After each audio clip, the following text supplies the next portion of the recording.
Assalamualaikum warahmatullahi wabarakatuh. Yang saya cintai mahasiswa-mahasiswi program studi sastra Indonesia, mudah-mudahan sehat selalu ya. Baik, pada pertemuan ini adalah pertemuan ke-11. Saya akan menjelaskan materi terkait dengan bahasa dan gender.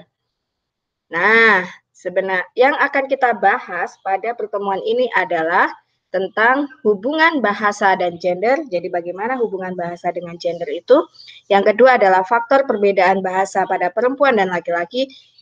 Dan yang ketiga adalah perbedaan bahasa pada perempuan dan laki-laki. Hubungan bahasa dan gender. Menurut Hair dan Agustina dalam kajian sosiolinguistik, hubungan antara bahasa dengan penggunaannya di dalam masyarakat, jadi ini ada kaitannya ya hubungan bahasa dengan masyarakat, karena dalam kajian sosiolinguistik merupakan sebuah kajian yang berhubungan dengan bahasa yang dikaitkan dengan penggunaannya di dalam masyarakat. Nah, dapat disimpulkan bahwa studi antara bahasa dan faktor di luar bahasa itu sendiri yaitu penggunanya. Jadi di dalam masyarakat itu ada pengguna bahasa. Pengguna bahasa itu ya misalnya kita, terus orang lain. Nah, itu namanya pengguna bahasa. Nah, di dalam penggunaan bahasa di dalam masyarakat itu terdapat variasi bahasa antara satu kelompok sosial dengan satu kelompok sosial lainnya. Jadi antara satu kelompok dengan kelompok yang lain itu memiliki perbedaan variasi bahasa. Nah, perbedaan kelompok sosial tersebut dilihat dari berbagai sisi, bisa usia, jenis kelamin, pekerjaan, tingkat pendidikan, dan lain sebagainya. Namun pada fokus kali ini kita akan membahas tentang kaitan antara bahasa dengan gender. Gender di sini adalah perbedaan tuturan dari berdasarkan jenis kelaminnya, misalnya pria seperti apa, wanita seperti apa gitu ya. Nah, yang kedua adalah apa sih faktor perbedaan bahasa perempuan dan laki-laki? Yang pertama adalah keseringan dalam berbicara. Nah, ini biasanya kalau laki-laki kan tegas, kalau perempuan biasanya gimana gitu ya.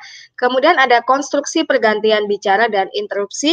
Nah, ini gimana? Kalau lagi gantian ngomong gimana, pada waktu interupsi gimana gitu. Kemudian berikutnya adalah dukungan jalur belakang. Berikutnya adalah bentuk diperhalus dan diperkasar. Nah, ini biasanya ya pemakaian bahasa yang halus atau kasar.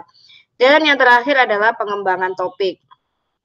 Nah, perbedaan bahasa perempuan dan laki-laki dapat dilihat dari yang pertama adalah suara dan intonasi. Tahu kan? Kalau kita misalnya berbicara, pasti terlihat suara dan intonasinya. Jadi suara adalah bunyi yang dihasilkan karena bergetarnya pita suara dalam laring. Kemudian kalau intonasi adalah pola perubahan nada yang dihasilkan pembicaraan pada waktu mengucapkan ujaran. Jadi kalau dilihat dari perbedaan bahasa perempuan dan laki-laki berdasarkan suara dan intonasi, dapat dilihat bahwa volume pria itu relatif lebih besar daripada suara wanita. Makanya kalau kita sering berbicara, kalau laki-laki kan suaranya lebih kencang daripada perempuan. Yang kedua adalah teori tabu berkaitan dengan sopan santun dan tata krama pergaulan sosial.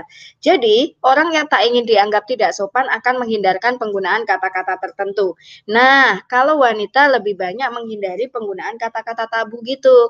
Jadi kalau misalnya kita ngomongnya yang agak jelek-jelek atau gimana gitu ya, itu biasanya kalau laki-laki lebih sering ngomong yang jelek-jelek atau tabu ya, yang dianggap tabu. Tapi kalau perempuan dia lebih menjaga karena dia tidak mau dianggap tidak sopan.